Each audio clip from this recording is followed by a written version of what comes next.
Video ಶುರು ಮಾಡೋಕ್ಕಿಂತ ಮುಂಚೆ ಮತ್ತಷ್ಟು ರೋಚಕ ಮಾಹಿತಿಗಳಿಗಾಗಿ ನಮ್ಮ ಚಾನಲ್ಗೆ ಸಬ್ಸ್ಕ್ರೈಬ್ ಮಾಡಿಲ್ಲ ಅಂದರೆ ಸಬ್ಸ್ಕ್ರೈಬ್ ಮಾಡ್ಕೊಳ್ಳಿ, ಹಾಗೆ ಬೆಲ್ ಐಕನ್ ಮೇಲೆ ಕೂಡ ಕ್ಲಿಕ್ ಮಾಡ್ಕೊಳ್ಳಿ. ನಮಸ್ಕಾರ ಗೆಳೆಯರೆ, ಡಿವೈನ್ ಕನ್ನಡ ಯೂಟ್ಯೂಬ್ ಚಾನಲ್ಗೆ ನಿಮಗೆ ಸ್ವಾಗತ. ಗೆಳೆಯರೆ, ಇವತ್ತಿನ ಈ ಒಂದು ವಿಡಿಯೋದಲ್ಲಿ ನಾನು ನಿಮಗೆ ವಿಶೇಷವಾಗಿ ನೀವು ಇಷ್ಟಪಟ್ಟಂಥ ಒಂದು ವ್ಯಕ್ತಿಗಳಾಗಲಿ ಅಥವಾ ನೀವು ನಿಮ್ಮ ಒಂದು ಫ್ರೆಂಡ್ಸ್ ಆಗಲಿ ಅಥವಾ ನಿಮ್ಮ ಒಂದು ಫ್ಯಾಮಿಲಿ ಪರ್ಸನ್ ಆಗಲಿ, ನೀವು ಯಾರ ಬಗ್ಗೆ ಯೋಚನೆ ಮಾಡ್ತಿರ್ತೀರ ಅಥವಾ ಅವರು ನಿಮ್ಮ ಬಗ್ಗೆ ಏನನ್ನು ಯೋಚನೆ ಮಾಡ್ತಿದ್ದಾರೆ ಅಥವಾ ಅವರು ನಿಮ್ಮ ಬಗ್ಗೆ ಯಾವ ಒಂದು ಭಾವನೆಗಳನ್ನ ಇಟ್ಕೊಂಡಿದ್ದಾರೆ ಎಲ್ಲವನ್ನು ಕೂಡ ನಾನು ಇವತ್ತಿನ ಈ ಒಂದು ವಿಡಿಯೋ ಮುಖಾಂತರ ನಿಮಗೆ ಸಣ್ಣ ಒಂದು ಗೇಮ್ನ ಮುಖಾಂತರ ನಿಮಗೆ ವಿಶೇಷವಾಗಿ ತಿಳಿಸ್ಕೊಡ್ತಾ ಇದ್ದೀನಿ. ಹಾಗಾಗಿ ಆದಷ್ಟು ಈ ಒಂದು ವಿಡಿಯೋನ ನೀವು ಪೂರ್ತಿಯಾಗಿ ನೋಡೋದನ್ನ ಮರಿಬೇಡಿ. ಅದಕ್ಕಿಂತ ಮುಂಚೆ ವಿಡಿಯೋ ಇಷ್ಟ ಆಗಿರೋ ಒಂದು ಬಾರಿ ಲೈಕ್ ಮಾಡಿ, ಹಾಗೆ ನೀವು ಯಾವ ದೇವರನ್ನ ಇಷ್ಟಪಡ್ತೀರಾ ಅಥವಾ ಯಾವ ದೇವರ ಕೃಪೆಯನ್ನು ನೀವು ಪಡ್ಕೊಬೇಕು ಅಂತ ನೀವು ಬಯಸ್ತೀರಾ, ಆ ಒಂದು ದೇವರ ಒಂದು ಮಂತ್ರವನ್ನು ನಮಗೆ ಕಮೆಂಟ್ ಸೆಕ್ಷನಲ್ಲಿ ಕಮೆಂಟ್ ಮಾಡಿ ತಿಳಿಸಿ. ಉದಾಹರಣೆಗೆ ನೀವು ಶಿವನ ಒಂದು ಭಕ್ತರಾಗಿದ್ದರೆ ಓಂ ನಮಃ ಶಿವಾಯ ಅಂತ ಕಮೆಂಟ್ ಮಾಡ್ಬೋದು, ಅಥವಾ ಯಾವುದೇ ಒಂದು ದೇವರ ಒಂದು ಭಕ್ತರಾಗಿದ್ದರೆ ಆ ಒಂದು ದೇವರ ಒಂದು ಯಾವುದಾದ್ರು ಒಂದು ಮಂತ್ರ ನಿಮಗೆ ಗೊತ್ತಿದ್ದರೆ ಅದನ್ನು ನೀವು ಕಮೆಂಟ್ ಮಾಡಿ ನಮಗೆ ತಿಳಿಸ್ಬೋದು. ಇನ್ನು ವಿಡಿಯೋಗೆ ವಾಪಸ್ ಬರೋದಾದರೆ ನೀವೇನು ಮಾಡಬೇಕು ಅಂದರೆ, ಇಲ್ಲಿ ನಿಮಗೆ 5 ಡೋರ್ಗಳಿದೆ. ನೀವೇನು ಮಾಡಬೇಕು ಅಂದರೆ, ನೀವು ಯಾವ ಒಂದು ವ್ಯಕ್ತಿಗಳ ಬಗ್ಗೆ ನೀವು ತಿಳ್ಕೊಬೇಕು ಅಂತ ಬಯಸ್ತಿರೋ ಅಥವಾ ಅವರ ಮನಸ್ಸಲ್ಲಿ ನಿಮ್ಮ ಬಗ್ಗೆ ಯಾವ ರೀತಿಯಾದ ಒಂದು ಭಾವನೆಗಳಿದೆ ಅಂತ ನೀವು ತಿಳ್ಕೊಬೇಕು ಅಂತ ಬಯಸಿರ್ತೀರಲ್ಲ, ಅವ್ರನ್ನ ನೆನೆಸ್ಕೊಂಡು ಇದರಲ್ಲಿ ಒಂದು ಡೋರನ್ನು ನೀವು ಪಿಕ್ ಮಾಡಬೇಕಾಗತ್ತೆ. ಅಂದರೆ ನೀವು ಇಲ್ಲಿ 5 ಡೋರ್ ಇದೆ, ಒಂದು ಡೋರನ್ನು ನೀವು ಪಿಕ್ ಮಾಡಬೇಕಾಗತ್ತೆ. ಯಾವ ರೀತಿ ಅಂದರೆ, ಒಂದು ಸತಿ ಕಣ್ಮುಚ್ಕೊಂಡು ನೀವು ಯಾವ ಒಂದು ವ್ಯಕ್ತಿಗಳ ಬಗ್ಗೆ ತಿಳ್ಕೊಬೇಕು ಅಂತ ಅಂದ್ಕೊಂಡಿದ್ದೀರಲ್ಲ ಅವ್ರ ಬಗ್ಗೆ ಒಂದು ಸತಿ ನೆನೆಸ್ಕೊಂಡಾದ್ಮೇಲೆ ನಿಮಗೆ ಅವ್ರಿಗೆ ಇಷ್ಟವಂತ ಒಂದು ನಂಬರ್ ಗೊತ್ತಿದ್ದರೆ ಅದನ್ನು ಬೇಕಾದ್ರೆ ನೀವು ಸೆಲೆಕ್ಟ್ ಮಾಡ್ಬೋದು. ಅಥವಾ ನೀವು ಅವ್ರನ್ನ ನೆನೆಸ್ಕೊಂಡ ತಕ್ಷಣ ನಿಮಗೆ ಯಾವ ಒಂದು ನಂಬರ್ ನಿಮಗೆ ಹೆಚ್ಚಾಗಿ ಅಟ್ರ್ಯಾಕ್ಟ್ ಮಾಡ್ತಿರ್ತಲ್ಲ ಆ ಒಂದು ನಂಬರನ್ನು ನೀವು ಇದರಲ್ಲಿ ಸೆಲೆಕ್ಟ್ ಮಾಡಬೇಕಾಗತ್ತೆ. ಈ ಒಂದು ನಂಬರ್ ಮೂಲಕ ನಾನು ನಿಮಗೆ ಅವರು ನಿಮ್ಮ ಬಗ್ಗೆ ಯಾವ ರೀತಿ ಒಂದು ಭಾವನೆಗಳನ್ನ ಇಟ್ಕೊಂಡಿದ್ದಾರೆ ಅಥವಾ ಏನೋ ನಿಮ್ಮ ಬಗ್ಗೆ ಅವರು ಯೋಚನೆಯನ್ನು ಮಾಡ್ತಿದ್ದಾರೆ ಅಂತ ನಾನು ನಿಮಗೆ ಈ ಒಂದು ವಿಡಿಯೋದಲ್ಲಿ ನಾನು ನಿಮಗೆ ತಿಳಿಸ್ತೀನಿ. ಇದರಲ್ಲಿ ನೀವು ಒಂದಕ್ಕಿಂತ ಹೆಚ್ಚಿನ ಒಂದು ವ್ಯಕ್ತಿಗಳ ಬಗ್ಗೆ ಬೇಕಾದ್ರೆ ನೀವು ತಿಳ್ಕೊಬೋದು. ಅಂದರೆ ನಿಮಗೆ ಸಪೋಸ್ ಇವಾಗ 5 ಜನ ಫ್ರೆಂಡ್ಸ್ ಇದ್ದಾರೆ ಅಥವಾ 5 ಜನ ನೀವು ಇಷ್ಟಪಡೋರಿದ್ದಾರೆ ಅಥವಾ ಯಾರ್ದಾದ್ರೂ ಬಗ್ಗೆ ಆದರೂ ಪರವಾಗಿಲ್ಲ, 5 ಜನ ಇದ್ದಾರೆ ಅಂತ ಆದರೂ ಪರವಾಗಿಲ್ಲ, ಅವರ ಬಗ್ಗೆ ನೀವು ಒಂದೊಂದು ನಂಬರನ್ನು ಇಟ್ಕೊಬೋದು ಅಥವಾ ಒಬ್ಬರಿಗೆ ಅಥವಾ ಇಬ್ಬರಿಗೆ ಒಂದು ನಂಬರನ್ನು ಇಟ್ಕೊಬೋದು. ಈ ರೀತಿ ಮಾಡೋದ್ರಿಂದ ನಿಮಗೆ ಇನ್ನಷ್ಟು ಹೆಚ್ಚಿನ ವ್ಯಕ್ತಿಗಳ ಬಗ್ಗೆ ನೀವು ತಿಳ್ಕೊಬೇಕಾದರೂ ಕೂಡ ನೀವು ಅದನ್ನು ನೀವು ಮಾಡ್ಬೋದು. ಇದರಿಂದ ಸಪೋಸ್ ಇವಾಗ 5 ಜನ ನನಗೆ ಫ್ರೆಂಡ್ಸ್ ಇದ್ದಾರೆ ಅಂದರೆ 5 ಜನ ಕೂಡ ಸಪ್ರೇಟಾಗಿ ಒಂದು ನಂಬರಲ್ಲಿ ಇಟ್ಬಿಟ್ಟು, ಅಂದರೆ 1ಕ್ಕೆ ಇವನು, 2ಕ್ಕೆ ಇವನು ಅಥವಾ 3ಕ್ಕೆ ಇವನು ಅಂತ ನಾನು ಯೋಚನೆ ಮಾಡಿಕೊಂಡು ಅದರ ಪ್ರಕಾರ ಅವರು ನಮ್ಮ ಬಗ್ಗೆ ಏನು ಯೋಚನೆ ಮಾಡ್ತಿದ್ದಾರೆ ಅಂತ ಬೇಕಾದ್ರೆ ನೀವು ತಿಳ್ಕೊಬೋದು ಇದರಿಂದ. ಇನ್ನು ನೀವು ನಂಬರ್ನ ಒಂದು ಸೆಲೆಕ್ಟ್ ಮಾಡಿದ್ದೀರಾ ಅಂತ ಅಂದ್ಕೊಂಡಿರ್ತೀನಿ. ಸೊ ಇದರಲ್ಲಿ ಮೊದಲನೇದಾಗಿ ನೀವು ನಂಬರ್ 1 ಆಯ್ಕೆ ಮಾಡಿದರೆ, ಇವರು ವಿಶೇಷವಾಗಿ ನಿಮ್ಮ ಬಗ್ಗೆ ಎಲ್ಲ ವಿಷಯಗಳನ್ನ ತಿಳ್ಕೊಂಡಿರ್ತಾರೆ. ಅಂದರೆ ನಿಮ್ಮ ಯಾವುದೇ ಒಂದು ವಿಚಾರಗಳಾಗಲಿ ಎಲ್ಲವನ್ನು ಕೂಡ ತಿಳ್ಕೊಂಡಿರ್ತಾರೆ. ಆದರೆ ಏನಪ್ಪ ಪ್ರಾಬ್ಲಮ್ ಅಂದರೆ, ನಿಮ್ಮ ಬಗ್ಗೆ ಸ್ವಲ್ಪ ಕನ್ಫ್ಯೂಷನಲ್ಲಿರ್ತಾರೆ. ಇವ್ರನ್ನ ನಂಬಬೇಕೋ ನಂಬಾರ್ದು ಅಥವಾ ಇಂಥ ಒಂದು ಕನ್ಫ್ಯೂಷನಲ್ಲಿ ಸ್ವಲ್ಪ ಇರ್ತಾರೆ. ಅಂದರೆ ಶಾರ್ಟ್ ಟರ್ಮ್ ರಿಲೇಷನ್ಶಿಪ್ ಅಥವಾ ರಿಲೇಷನ್ಶಿಪ್ ಆದರೆ ನಾನು ಮಾತಾಡ್ತಿರೋದು, ಫ್ರೆಂಡ್ಶಿಪ್ ಆದರೆ ಬೇರೆ ಬರುತ್ತೆ. ರಿಲೇಷನ್ಶಿಪ್ಪಲ್ಲಿ ಇವಾಗಷ್ಟೇ ನೀವು ಹೊಸದಾಗಿ ರಿಲೇಷನ್ಶಿಪ್ಪಿಗೆ ಬಂದಿದ್ದೀರಾ ಅಂದರೆ ಅಥವಾ ಇವಾಗಷ್ಟೇ ನೀವು ಏನೋ ಒಂದು ಫೀಲಿಂಗ್ಸ್ನ ನೀವು ಬೆಳೆಸ್ಕೊಂಡಿದ್ದೀರಾ ಅಂದರೆ, ಈ ಒಂದು ವಿಚಾರದಲ್ಲಿ ನಿಮಗೆ ಸ್ವಲ್ಪ ನಿಮ್ಮ ಮೇಲೆ ಅವ್ರಿಗೆ ಒಂದು ಕನ್ಫ್ಯೂಷನ್ ಅನ್ನೋದು ಇದೆ. ಅದನ್ನು ನೀವು ಕ್ಲಿಯರ್ ಮಾಡಬೇಕಾಗತ್ತೆ. ಅಂದರೆ ನೀವೇ ಅವ್ರ ಜೊತೆ ಮಾತಾಡಿ ಅವರ ಕಂಫರ್ಟ್ ಲೆವೆಲ್ಗೆ ಬಂದು ನೀವು ಕ್ಲಿಯರ್ ಮಾಡಿದ್ರೆ ಆ ಒಂದು ಕನ್ಫ್ಯೂಷನ್ ಅನ್ನೋದು ದೂರ ಆಗ್ಬೋದು. ಆದರೆ ಪ್ರಾಬ್ಲಮ್ ಏನಪ್ಪ ಅಂದರೆ, ಕನ್ಫ್ಯೂಷನ್ ಬರೀ ಅವರ ಒಂದು ತಲೆಯಲ್ಲಿ ಇರೋದಿಲ್ಲ, ನಿಮಗೂ ಕೂಡ ಒಂದು ಕನ್ಫ್ಯೂಷನ್ ಇರುತ್ತೆ. ಅಂದರೆ ಎಲ್ಲ ವಿಚಾರದಲ್ಲೂ ಕೂಡ ಅಷ್ಟೇ, ನಿಮಗೂ ಕೂಡ ಒಂದು ಕನ್ಫ್ಯೂಷನ್ ಅನ್ನೋದು ಇರುತ್ತೆ. ನೀವು ಪ್ರೀತಿ ಮಾಡಬೇಕೋ ಇಲ್ವೋ ಅಥವಾ ಅವ್ರ ಜೊತೆ ಫ್ರೆಂಡ್ಶಿಪ್ ಕಂಟಿನ್ಯೂ ಮಾಡಬೇಕೋ ಇಲ್ವೋ, ಇಂಥ ಸಾಕಷ್ಟು ಒಂದು ಕನ್ಫ್ಯೂಷನ್ ಅನ್ನೋದು ನಿಮ್ಮ ಮನಸ್ಸಲ್ಲೂ ಕೂಡ ಇರುತ್ತೆ. ಈ ಒಂದು ಕಾರಣದಿಂದಾಗಿ ನೀವು ಕನ್ಫ್ಯೂಷನಿಂದ ಆಚೆ ಬರಬೇಕು, ಇಲ್ಲ ಅವ್ರ ಕನ್ಫ್ಯೂಷನಲ್ಲಿ ಆಚೆ ಬರಬೇಕು. ಆಗ ಮಾತ್ರ ಇದು ಕಂಟಿನ್ಯೂ ಆಗುತ್ತೆ. ಇಲ್ಲಾಂದರೆ ಈ ಒಂದು ರಿಲೇಷನ್ಶಿಪ್ ಅನ್ನೋದು ಅಥವಾ ಈ ಒಂದು ಬಾಂಡಿಂಗ್ ಅನ್ನೋದು ನಿಮಗೆ ಜಾಸ್ತಿ ದಿನ ಉಳಿಯೋದಿಲ್ಲ ಅಂತಲೇ ಹೇಳ್ಬೋದು.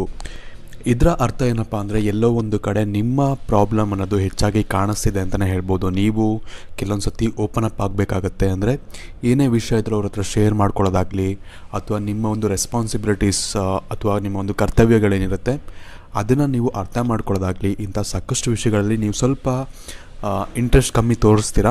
ಅದರಿಂದ ಕೂಡ ಅವರು ಒಂದು ಕನ್ಫ್ಯೂಷನಲ್ಲಿ ಇರ್ತಾರೆ. ಈ ಒಂದು ಕನ್ಫ್ಯೂಷನ್ನ ನೀವು ಕ್ಲಿಯರ್ ಮಾಡಿ ನಿಮ್ಮ ಜೀವನದಲ್ಲಿ ರೆಸ್ಪಾನ್ಸಿಬಿಲಿಟೀಸ್ನ ತಗೊಳ್ಳಿ, ಕರ್ತವ್ಯಗಳನ್ನ ನಿರ್ವಹಿಸ್ಕೊಳ್ಳಿ.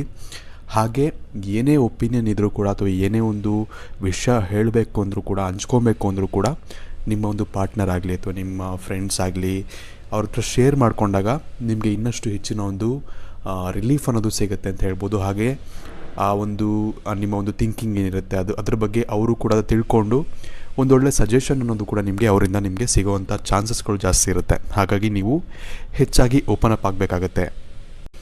ಇನ್ನು ಯೂನಿವರ್ಸ್ ಕೂಡ ನಿಮಗೆ ಒಂದು ಸಂದೇಶವನ್ನು ಕೊಡ್ತಿದೆ. ಅದು ಏನಪ್ಪ ಅಂದರೆ, ವಿಶೇಷವಾಗಿ ನೀವು ಯಾವುದಾದ್ರು ಒಂದು ವಿಷಯದಲ್ಲಿ ನೀವು ಸ್ಟಕ್ ಆಗಿಬಿಡ್ತೀರ. ಅಂದರೆ ಏನೋ ಒಂದು ವಿಷಯಕ್ಕೆ ನಿಮಗೆ ಕೋಪ ಬಂತು ಅಂದರೆ ಅದನ್ನೇ ಹಿಡ್ಕೊಂಡು ಎಳ್ದಾಡಿ ಇನ್ನೂ ದೊಡ್ಡದು ಮಾಡಿ ಎಲ್ಲ ಮಾಡ್ತೀರಾ. ಅದನ್ನೆಲ್ಲ ಬಿಟ್ಟಾಕಿ ಮೂವ್ ಫಾರ್ವರ್ಡ್ ಆಗಬೇಕಾಗತ್ತೆ. ಅಂದರೆ ನೀವು ಏನಾದರೂ ಒಂದು ತಪ್ಪಾಯಿತು, ಏನಾದರೂ ಪ್ರಾಬ್ಲಮ್ ಆಯಿತು ಅಂದರೆ ಅದನ್ನು ಅಲ್ಲಿಗಲ್ಲೇ ಬಿಟ್ಬಿಡಿ. 1 ಸತಿ ಹೇಳಿ 2 ಸತಿ ಹೇಳಿ ಅಲ್ಲಿಗಲ್ಲೇ ಬಿಟ್ಬಿಟ್ಟು ಮುಂದೆ ಹೋಗಬೇಕಾಗತ್ತೆ. ಈ ಒಂದು ಕಾರಣದಿಂದಾಗಿ ನಿಮಗೆ ಸಾಕಷ್ಟೊಂದು ತೊಂದರೆಗಳನ್ನ ಎದುರಿಸಬೇಕಾಗತ್ತೆ. ಹಾಗಾಗಿ ನೀವು ಏನೇ ಪ್ರಾಬ್ಲಮ್ ಆದರೂ ಕೂಡ ಲೈಫಲ್ಲಿ ಅದನ್ನು ಅಲ್ಲಿ ತಲೆ ಕೆಡಿಸ್ಕೊಳ್ಳೋಕ್ಕೆ ಹೋಗ್ಬಿಡಿ. ಹೆಚ್ಚಾಗಿ ಅದನ್ನು ಅಲ್ಲೇ ಬಿಟ್ಟು ಬೇರೆ ಒಂದು ವಿಷಯದ ಬಗ್ಗೆ ನೀವು ಹೆಚ್ಚಿನದಾಗಿ ಗಮನವನ್ನು ಕೊಡಬೇಕಾಗತ್ತೆ. ಬೇರೆ ವಿಷಯ ಅಂದರೆ ಯಾವ್ದು ನಿಮಗೆ ಇಂಪಾರ್ಟೆಂಟು, ಯಾವುದರಿಂದ ನಿಮಗೆ ಒಳ್ಳೆಯದಾಗುತ್ತೆ ಅದರ ಬಗ್ಗೆ ಮಾತ್ರ ನೀವು ಯೋಚನೆ ಮಾಡಿದ್ರೆ ನಿಮಗೆ ಒಳ್ಳೆಯದಾಗತ್ತೆ ಅಂತ ಹೇಳ್ಬೋದು. ನಿಮಗೆ ನಿಮ್ಮ ಮುಂದಿನ ಭವಿಷ್ಯ ಹೇಗಿದೆ ಎಂದು ತಿಳಿದುಕೊಳ್ಳುವ ಕುತೂಹಲ ಇದೆಯೇ? ಹಾಗೆ ನಿಮ್ಮ ಮಕ್ಕಳ ಮುಂದಿನ ಭವಿಷ್ಯ ಹೇಗಿದೆ ಎಂದು ತಿಳಿದುಕೊಳ್ಳುವ ಕುತೂಹಲ ಕೂಡ ನಿಮಗೆ ಇದ್ದೇ ಇರುತ್ತೆ. ಹಾಗಿದ್ದರೆ ನಿಮಗೆ ನಿಮ್ಮ ಹಾಗೂ ನಿಮ್ಮ ಮಕ್ಕಳ ಜಾತಕದ ಅವಶ್ಯಕತೆ ಇದೆ. ಹಾಗಿದ್ರೆ ಇಲ್ಲಿದೆ ನಿಮಗೆ ಸುವರ್ಣಾವಕಾಶ. ಡಿವೈನ್ ಕನ್ನಡ ವತಿಯಿಂದ 499ಕ್ಕೆ ಸಿಗುವಂತಹ ಕಂಪ್ಲೀಟ್ ಜಾತಕ ನಿಮಗೆ ಕೇವಲ 299 ರೂಪಾಯಿಗೆ ಸಿಗ್ತಾ ಇದೆ. ಜಾತಕದಲ್ಲಿ ನಿಮಗೆ ವಿದ್ಯಾಭ್ಯಾಸ, ವಿವಾಹ, ಉದ್ಯೋಗ, ಆರೋಗ್ಯ, ಸಂತಾನ ಹಾಗೆ ವ್ಯಾಪಾರ ವ್ಯವಹಾರಕ್ಕೆ ಸಂಬಂಧಪಟ್ಟಂತಹ ಎಲ್ಲ ಮಾಹಿತಿಗಳು ನಿಮಗೆ ಈ ಒಂದು ಜಾತಕದಲ್ಲಿ ನಿಮಗೆ ಸಿಗುತ್ತೆ. ಇದರ ಜೊತೆಗೆ ಈ ಜಾತಕದಲ್ಲಿ ನಿಮಗೆ ಗೋಚಾರ ಫಲಗಳಾಗಲಿ, ನಕ್ಷತ್ರ ಫಲಗಳಾಗಲಿ, ದಶಾಫಲಗಳು, ಪಂಚಾಂಗ ಫಲಗಳು ಹಾಗೆ ಈ ಒಂದು ಸಮಸ್ಯೆಗಳು ನಿಮಗೆ ಏನೇನು ಬರುತ್ತೆ ಅದಕ್ಕೆ ಪರಿಹಾರಗಳು ಎಲ್ಲವೂ ಕೂಡ ಈ ಒಂದು ಜಾತಕದಲ್ಲಿ ನಿಮಗೆ ಇರುತ್ತೆ. ಇದನ್ನು ನೀವು ಸಿಂಪಲ್ ಆಗಿ PDF ಮುಖಾಂತರ ನೀವು ಪಡ್ಕೊಬೋದು. ಇದನ್ನು ನೀವು PDF ರಿಸೀವ್ ಮಾಡಿದ ತಕ್ಷಣ ನೀವು ನಿಮ್ಮ ಹತ್ತಿರ ಇರುವಂತಹ ಜೆರಾಕ್ಸ್ ಶಾಪಲ್ಲಿ ಇದನ್ನು PDF ಮೇಲೆ ನೀವು ಪ್ರಿಂಟ್ ಬೇಕಾದ್ರೂ ಮಾಡಿಸ್ಕೊಬೋದು, ಅಥವಾ ಮೊಬೈಲಲ್ಲೇ ನೀವು ಈ ಒಂದು ಜಾತಕವನ್ನು ನೋಡ್ಕೊಬೋದು. ಆರ್ಡರ್ ಮಾಡುವುದಕ್ಕಾಗಿ ವಿಡಿಯೋ ಕೆಳಗಡೆ ಡಿಸ್ಕ್ರಿಪ್ಷನ್ ಬಾಕ್ಸಲ್ಲಿ ಮೊದಲನೇ ಲಿಂಕ್ ಇರುತ್ತೆ. ಅದರ ಮೇಲೆ ನೀವು ಕ್ಲಿಕ್ ಮಾಡಿ ಇದು ಡೈರೆಕ್ಟಾಗಿ ನಿಮಗೆ ವಾಟ್ಸಪ್ಗೆ ಹೋಗುತ್ತೆ. ಅಲ್ಲಿ ನೀವು ಹೋಗಿ ನಿಮ್ಮ ಹೆಸರು, ನಿಮ್ಮ ಜನ್ಮ ದಿನಾಂಕ, ಹುಟ್ಟಿದ ಸಮಯ, ಹುಟ್ಟಿದ ಊರಿನ ಜಿಲ್ಲೆಯನ್ನು ವಾಟ್ಸಪ್ ಮುಖಾಂತರ ನಮಗೆ ಸೆಂಡ್ ಮಾಡಿ. ನಂತರ ನಿಮಗೆ ಕೇವಲ 2 ದಿನಗಳಲ್ಲಿ ನಿಮಗೆ PDF ಮುಖಾಂತರ ನಿಮ್ಮ ಜಾತಕವನ್ನು ನೀವು ಪಡ್ಕೊಬೋದು. 60ರಿಂದ 70 ಪುಟಗಳು ಕೂಡ ಈ ಒಂದು ಜಾತಕದಲ್ಲಿ ಇರುತ್ತೆ. ಇದ್ರೆ ಮಿಸ್ ಮಾಡದೆ ಆರ್ಡರ್ ಮಾಡಿ. ಹಾಗೆ ನಿಮ್ಮ ಭವಿಷ್ಯದಲ್ಲಿ ನಡೆಯುವಂತಹ ಎಲ್ಲ ವಿಷಯಗಳನ್ನ ಮುಂಚೆನೇ ನೀವು ತಿಳಿದುಕೊಳ್ಳಿ. ಇನ್ನು ಮುಂದಿನದಾಗಿ ನೀವು ನಂಬರ್ 2ರಲ್ಲಿ ಇರುವಂಥ ಒಂದು ಬಾಗಿಲನ್ನು ನೀವು ಸೆಲೆಕ್ಟ್ ಮಾಡಿದರೆ, ವಿಶೇಷವಾಗಿ ಅವರು ನಿಮ್ಮ ಬಗ್ಗೆ ತುಂಬ ವಿಷಯಗಳನ್ನ ಅರ್ಥ ಮಾಡ್ಕೊಂಡಿರ್ತಾರೆ. ಅದರಲ್ಲೂ ಕೂಡ ವಿಶೇಷವಾಗಿ ಯಾವೊಂದು ಸಮಯಗಳಲ್ಲಿ ಅಥವಾ ಯಾವೊಂದು ಸಿಚುವೇಶನ್ಗಳಲ್ಲಿ ನೀವು ಯಾವ ರೀತಿ ಮಾತಾಡ್ಬೋದು ಅನ್ನೋದು ಕೂಡ ಇವರು ತಿಳ್ಕೊಂಡಿರ್ತಾರೆ. ಅಷ್ಟು ನಿಮ್ಮ ಬಗ್ಗೆ ಅರ್ಥ ಮಾಡ್ಕೊಂಡಿರುವಂಥ ಒಂದು ವ್ಯಕ್ತಿಗಳ ಇವರು ಆಗಿರ್ತಾರೆ ಅಂತಲೇ ಹೇಳ್ಬೋದು. ಇನ್ನು ವಿಶೇಷವಾಗಿ ಇವ್ರಿಗೆ ಒಂದು ಫೀಲಿಂಗ್ ಏನಿರುತ್ತೆ ಅಂದರೆ, ನೀವು ಸ್ವಲ್ಪ ಸೆಲ್ಫಿಶ್ ಅನ್ನೋ ಒಂದು ಫೀಲಿಂಗ್ ಇರುತ್ತೆ. ಯಾಕಂದರೆ ನೀವು ಯಾವ ರೀತಿ ವ್ಯಕ್ತಿಗಳಾಗಿರ್ತಾರೆ ಅಂದರೆ, ಹೆಚ್ಚಾಗಿ ನಮ್ಮ ಬಗ್ಗೆ ಅಂದರೆ ನಿಮ್ಮ ಬಗ್ಗೆನೇ ಹೆಚ್ಚಾಗಿ ಯೋಚನೆ ಮಾಡುವಂಥ ಒಂದು ವ್ಯಕ್ತಿಗಳಾಗಿರ್ತೀರ. ಅಂದರೆ ಸ್ವಯಂ ಯೋಚನೆ, ಅಂದರೆ ನೀವು ಬರೀ ನಿಮ್ಮ ಬಗ್ಗೆ ಮಾತ್ರ ಯೋಚನೆ ಮಾಡ್ತಿರ್ತೀರ. ಬರೀ ನಾನು ನಂದು ಅನ್ನೋದು ಸ್ವಲ್ಪ ಇರುತ್ತೆ ನಿಮಗೆ. ಇದರ ಕಾರಣದಿಂದಾಗಿ ಸ್ವಲ್ಪ ಅವ್ರಿಗೆ ಬೇಸರ ಅನ್ನೋದು ಕೂಡ ಇರುತ್ತೆ ನಿಮ್ಮ ಮೇಲೆ. ಇದನ್ನು ನೀವು ಸ್ವಲ್ಪ ಬದಲಾಯಿಸ್ಕೊಬೇಕಾಗತ್ತೆ. ನೀವು ರಿಲೇಷನ್ಶಿಪ್ಪಲ್ಲಿದ್ದೀರಾ ಅಥವಾ ಫ್ರೆಂಡ್ಶಿಪ್ ಚೆನ್ನಾಗಿ ಮೇಂಟೈನ್ ಮಾಡ್ತಿದ್ದೀರಾ ಅಂದರೆ ಅವ್ರ ಬಗ್ಗೆ ಕೂಡ ಸ್ವಲ್ಪ ನೀವು ಕೇರ್ ಮಾಡಬೇಕಾಗತ್ತೆ. ಅವ್ರ ಬಗ್ಗೆ ಕೂಡ ನೀವು ಕೇಳಬೇಕಾಗತ್ತೆ. ಹಾಗಾಗಿ ಸ್ವಲ್ಪ ಇದ್ರ ಬಗ್ಗೆ ನೀವು ಗಮನ ಇಟ್ಟರೆ ಒಳ್ಳೆಯದು. ನಿಮ್ಮ ರಿಲೇಷನ್ಶಿಪ್ ಕೂಡ ಹೆಚ್ಚಿನದಾಗಿ ಇನ್ನೂ ಸುಧಾರಿಸುತ್ತೆ ಅಂತಲೇ ಹೇಳ್ಬೋದು. ನಿಮ್ಗೆ ಏನಾರು ಒಂದು ಪ್ರಾಬ್ಲಮ್ಗಳು, ಜಗಳಗಳು ಅನ್ನೋದು ಇತ್ತು ಅಂದರೆ ಅದೆಲ್ಲವೂ ಕೂಡ ಕಮ್ಮಿ ಆಗಬೇಕು ಅಂದರೆ ನೀವೇನು ಮಾಡಬೇಕು ಅಂದರೆ, ಹೆಚ್ಚಿನದಾಗಿ ನಿಮ್ಮ ಒಂದು ಪಾರ್ಟ್ನರ್ ಆಗಲಿ ಅಥವಾ ನಿಮ್ಮ ಒಂದು ಫ್ರೆಂಡ್ ಆಗಲಿ ಅವ್ರಿಗೆ ಹೆಚ್ಚಿನದಾಗಿ ನೀವು ಕೇರ್ ಮಾಡಬೇಕಾಗತ್ತೆ. ಅವರ ಒಂದು ಪ್ರಾಬ್ಲಮ್ಸ್ಗಳೇನು ಎಲ್ಲನೂ ಕೂಡ ನೀವು ತಿಳ್ಕೊಬೇಕಾಗತ್ತೆ. ಇದೊಂದು ಬಿಟ್ಟರೆ ಆ ಒಂದು ವ್ಯಕ್ತಿ ಏನಿರ್ತಾರೆ ನಿಮ್ಮ ಬಗ್ಗೆ ಎಲ್ಲವೂ ಕೂಡ ಪಾಸಿಟಿವ್ ಆಗಿ ಯೋಚನೆ ಮಾಡ್ತಿರ್ತಾರೆ. ಅಂದರೆ ಯಾವುದೇ ನೀವು ನೆಗೆಟಿವ್ ಆಗಿ ಏನಾದ್ರು ಒಂದು ಕೆಲಸ ಮಾಡಿದ್ರೂ ಕೂಡ ನಿಮಗೆ ಸಾಥ್ ನೀಡುವಂಥ ಒಂದು ವ್ಯಕ್ತಿಗಳಾಗಿರ್ತಾರೆ ಅಂತಲೇ ಹೇಳ್ಬೋದು. ನೀವು ನೆಗೆಟಿವ್ ಆಗಿ ಹೆಚ್ಚಿನದಾಗಿ ಕೆಲಸಗಳು ಮಾಡಲ್ಲ, ಬಟ್ ಆದರೂ ಕೂಡ ನೀವೇನಾದರೂ ಒಂದು ವಿಷಯ ತೋರಿಸ್ಬಿಟ್ಟು ಇದು ನೆಗೆಟಿವ್ ಆಗಿ ನೀವು ಏನಾದರೂ ಒಂದು ಹೇಳಿಕೊಟ್ರೂ ಕೂಡ ಅದಕ್ಕೂ ಕೂಡ ಇವರು ಸಾಥ್ ಕೊಡುವಂಥ ಒಂದು ವ್ಯಕ್ತಿಗಳಾಗಿರ್ತಾರೆ. ಇನ್ನು ನಿಮಗೆ ವಿಶೇಷವಾಗಿ ಯೂನಿವರ್ಸ್ನಿಂದ ಯಾವ ಒಂದು ಸಂದೇಶ ಸಿಗ್ತಾ ಇದೆ ಅಂದರೆ, ನೀವು ಏನಪ್ಪ ಅಂದರೆ ಹೆಚ್ಚಿನದಾಗಿ ಹಣ ಮಾಡಬೇಕು, ಹೆಚ್ಚಿನದಾಗಿ ಹಣವನ್ನು ಗಳಿಸಿ ಅದು ಇದು ತೊಗೊಬೇಕು, ಏನೇನೋ ಆಸೆಗಳಿರುತ್ತೆ. ಆದರೆ ವಿಶೇಷವಾಗಿ ನೀವು ಒಂದು ವಿಷಯ ನೆನ್ಪಿಟ್ಕೊಬೇಕು ಅಂದರೆ, ಹಣವನ್ನು ಯಾರು ಬೇಕಾದ್ರೂ ಗಳಿಸ್ಬೋದು, ಆಸ್ತಿಯನ್ನು ಯಾರು ಬೇಕಾದ್ರೂ ಗಳಿಸ್ಬೋದು. ಆದರೆ ಜನರ ಮನಸ್ಸನ್ನು ಗಳಿಸೋದು ಬಹಳನೇ ಕಷ್ಟ. ಈ ಒಂದು ವಿಚಾರದ ಬಗ್ಗೆ ನೀವು ಯೋಚನೆಯನ್ನು ಮಾಡಬೇಕಾಗತ್ತೆ. ನಿಮಗೆ ಯೂನಿವರ್ಸ್ ಕೊಡ್ತಿರೋ ಸಂದೇಶ ಕೂಡ ಇದೆ. ನೀವು ಹಣವನ್ನು ಗಳಿಸಿ ಬೇಡ ಅಂತ ಹೇಳಲ್ಲ, ಬಟ್ ಅದರ ಜೊತೆಗೆ ಜನರ ಒಂದು ಫೀಲಿಂಗ್ಸನ್ನು ಕೂಡ ನೀವು ಅರ್ಥ ಮಾಡ್ಕೋಬೇಕಾಗತ್ತೆ. ಹಾಗೆ ನೀವು ಮಾಡುವಂಥ ಒಂದು ಕೆಲಸದಿಂದ ಇನ್ನೊಬ್ರಿಗೂ ಕೂಡ ಖುಷಿಯಾಗುವಂಥ ಒಂದು ಕೆಲಸಗಳನ್ನ ಮಾಡಬೇಕಾಗತ್ತೆ. ಇದರಿಂದ ಏನಾಗುತ್ತೆ ಅಂದರೆ ನೀವು ಸತ್ತ ಮೇಲೂ ಕೂಡ, ಅಂದರೆ ನೀವು ಜೀವ ತ್ಯಾಗ ಮಾಡಿದ್ಮೇಲೂ ಕೂಡ, ದೇಹ ತ್ಯಾಗ ಮಾಡಿದ್ಮೇಲೂ ಕೂಡ ನಿಮ್ಮನ್ನು ನೆನೆಸ್ಕೊಬೇಕು ಜನ. ಇಂಥವನೊಬ್ಬ ಇದ್ದ ಅಂತ ನೆನೆಸ್ಕೊಬೇಕು. ಅಂಥ ಒಂದು ಕೆಲಸಗಳನ್ನ ಮಾಡಿದ್ರೆ ನಿಮಗೆ ಸಾಕಷ್ಟು ಒಂದು ಒಳ್ಳೆಯದಾಗತ್ತೆ ಅಂತಲೇ ಹೇಳ್ಬೋದು. ಈ ಒಂದು ಸಂದೇಶ ಅನ್ನೋದು ನಿಮಗೆ ಯೂನಿವರ್ಸ್ ಕೊಡ್ತಾ ಇದೆ. ಇನ್ನು ಮುಂದಿನದಾಗಿ ನೀವು ನಂಬರ್ 3 ಇರುವಂಥ ಒಂದು ಬಾಗಿಲನ್ನು ಆರಿಸಿದ್ರೆ, ವಿಶೇಷವಾಗಿ ಇವರ ಒಂದು ರಿಲೇಷನ್ಶಿಪ್ಪಲ್ಲಿ ಏನಾಗಿರುತ್ತೆ ಅಂದರೆ ಸ್ವಲ್ಪ ಏರುಪೇರು ಅನ್ನೋದು ಆಗಿರುತ್ತೆ ಅಂತಲೇ ಹೇಳ್ಬೋದು. ಅದು ನಿಮ್ಮ ಕಡೆಯಿಂದ ಆಗಿರುತ್ತೋ ಅಥವಾ ನೀವು ಯಾರ ಬಗ್ಗೆ ನೀವು ನೆನೆಸ್ಕೊಂಡು ಈ ಒಂದು ಡೋರನ್ನು ಸೆಲೆಕ್ಟ್ ಮಾಡಿದಿರೋ ಅವರಿಂದ ಆಗಿದೆಯೋ ಗೊತ್ತಿಲ್ಲ. ಒಟ್ಟಿನಲ್ಲಿ ಇಬ್ಬರಲ್ಲಿ ಯಾರೋ ಒಬ್ಬರಿಂದ ತಪ್ಪಾಗಿದೆ. ಹಾಗೆ ಅದರಿಂದ ನಿಮ್ಮ ರಿಲೇಷನ್ಶಿಪ್ ಅನ್ನೋದು ಸ್ವಲ್ಪ ಬ್ರೇಕ್ ಆಗಿದೆ ಅಂತಲೇ ಹೇಳ್ಬೋದು. ಆಲ್ಮೋಸ್ಟ್ ಅದು ಬ್ರೇಕ್ ಆಗಿರ್ಬೋದು ಅಥವಾ ಬ್ರೇಕಪ್ ಆಗಿರ್ಬೋದು, ಅಥವಾ ಆ ಒಂದು ಪಾಯಿಂಟಲ್ಲಿ ಇರ್ಬೋದು, ಬ್ರೇಕಪ್ ಆಗುವಂಥ ಒಂದು ಪಾಯಿಂಟಲ್ಲಿ ಇರ್ಬೋದು. ಈ ರೀತಿಯಾದಂಥ ಒಂದು ಸಂದೇಶ ವಿಶೇಷವಾಗಿ ಈ ಒಂದು ನಂಬರ್ ಕೊಡ್ತಾ ಇದೆ. ನಿಮಗೆ ಗೊತ್ತಿರ್ಬೋದು ಏನಾಗಿರ್ಬೋದು ಅಂತ. ಇದರಲ್ಲಿ ಲವರ್ಸ್ ರಿಲೇಷನ್ಶಿಪ್ ಅಂತಲೇ ಹೇಳೋಕ್ಕಾಗಲ್ಲ. ನಿಮ್ಮ ಫ್ರೆಂಡ್ಸ್ ಬಗ್ಗೆ ಯೋಚನೆ ಮಾಡ್ತಿದ್ರು, ಅದರಲ್ಲೂ ಕೂಡ ಅಷ್ಟೇ. ನಿಮ್ಮ ಫ್ರೆಂಡ್ಸ್ ಮಧ್ಯೆ ಸಣ್ಣ ಪುಟ್ಟ ಮಾತುಕತೆ ನಡೆದು ಏನಾದ್ರು ಒಂದು ಪ್ರಾಬ್ಲಮ್ ಆಗಿ ಅದರಲ್ಲೂ ಕೂಡ ಇಂಥ ಘಟನೆಗಳು ನಡೆದಿರ್ಬೋದು. ಅಂದರೆ ಫ್ರೆಂಡ್ಶಿಪ್ ಬ್ರೇಕ್ ಆಗೋದು, ಅಥವಾ ಅವ್ರ ಹತ್ರ ಮಾತಾಡದೇ ಇರೋದು, ಅಥವಾ ಅವರು ನಿಮ್ಮ ಹತ್ರ ಮಾತಾಡದೇ ಇರೋದು, ಇಂಥ ಒಂದು ಘಟನೆಗಳು ನಡೆದಿರ್ಬೋದು ಅಂತ ಇಲ್ಲಿ ತೋರಿಸ್ತಾ ಇದೆ.